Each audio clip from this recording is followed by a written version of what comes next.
Hello, good day mga boss. Charlotte ng DIY Kurip. So ngayon, may kakabit tayo dun sa motor natin, no? So ito is Draco Racing exhaust. Bale, ito binili ko to, no, sa Shopee lang. So ship from Indonesia pa to. So ang alam ko itong Draco, hindi naman to sikat talaga na exhaust doon sa ano, no, sa Indonesia. Kasi ang mga kilala hata doon yung mga Kinochi, yan, mga ganon. Pero either way, wala naman tayong pambili noon, mahal yung ganon. So ito yung binili natin. Yan, ito yung pinaka elbow. So binuksan ko na to, no, para alam ko kung mali o napadala nung seller. Pero tama naman. Yan.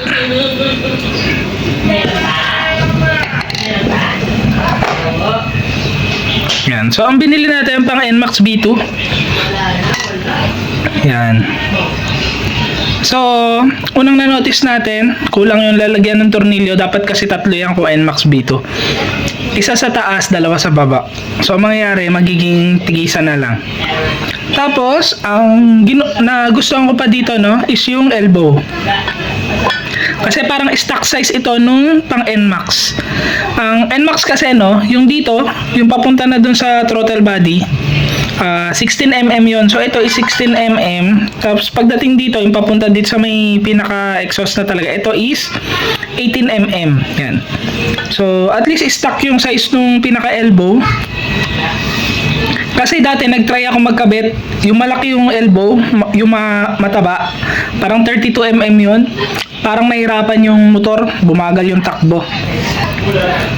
So at least ito, stock yung size ng elbow. Pero syempre, hindi natin alam, no, kung magiging okay yung performance niyan. Dahil nag-iba rin talaga yung pinaka-exhaust natin, yan.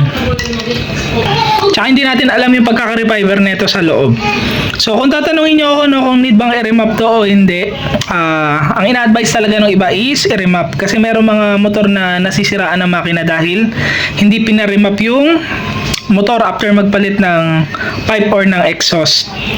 Pero yung sa akin, no, hindi ko muna ito ipapa-remap.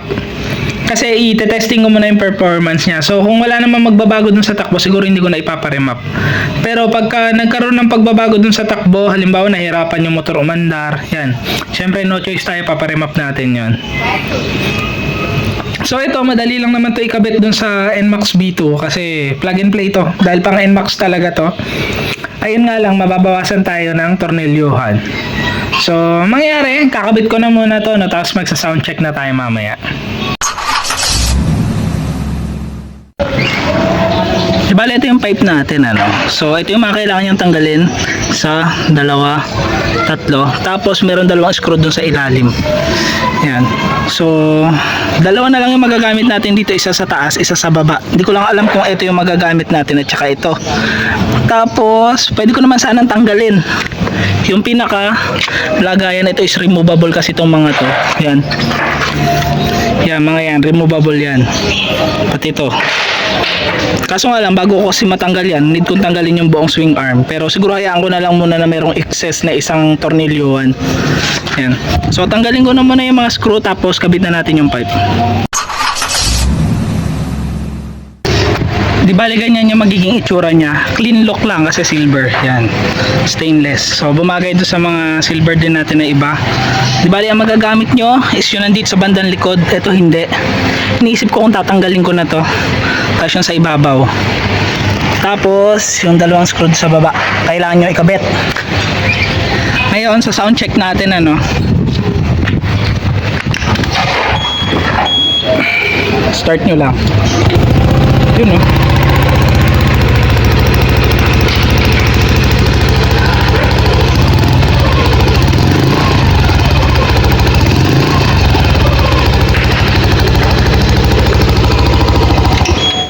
Bali maganda yung tunog niya, no? Buo. Yan, so ganyan yung magiging itsura niya, no, sa NMAX V2. So tapusin na natin tong video na to. Ingat kayong lahat. Ride safe. God bless.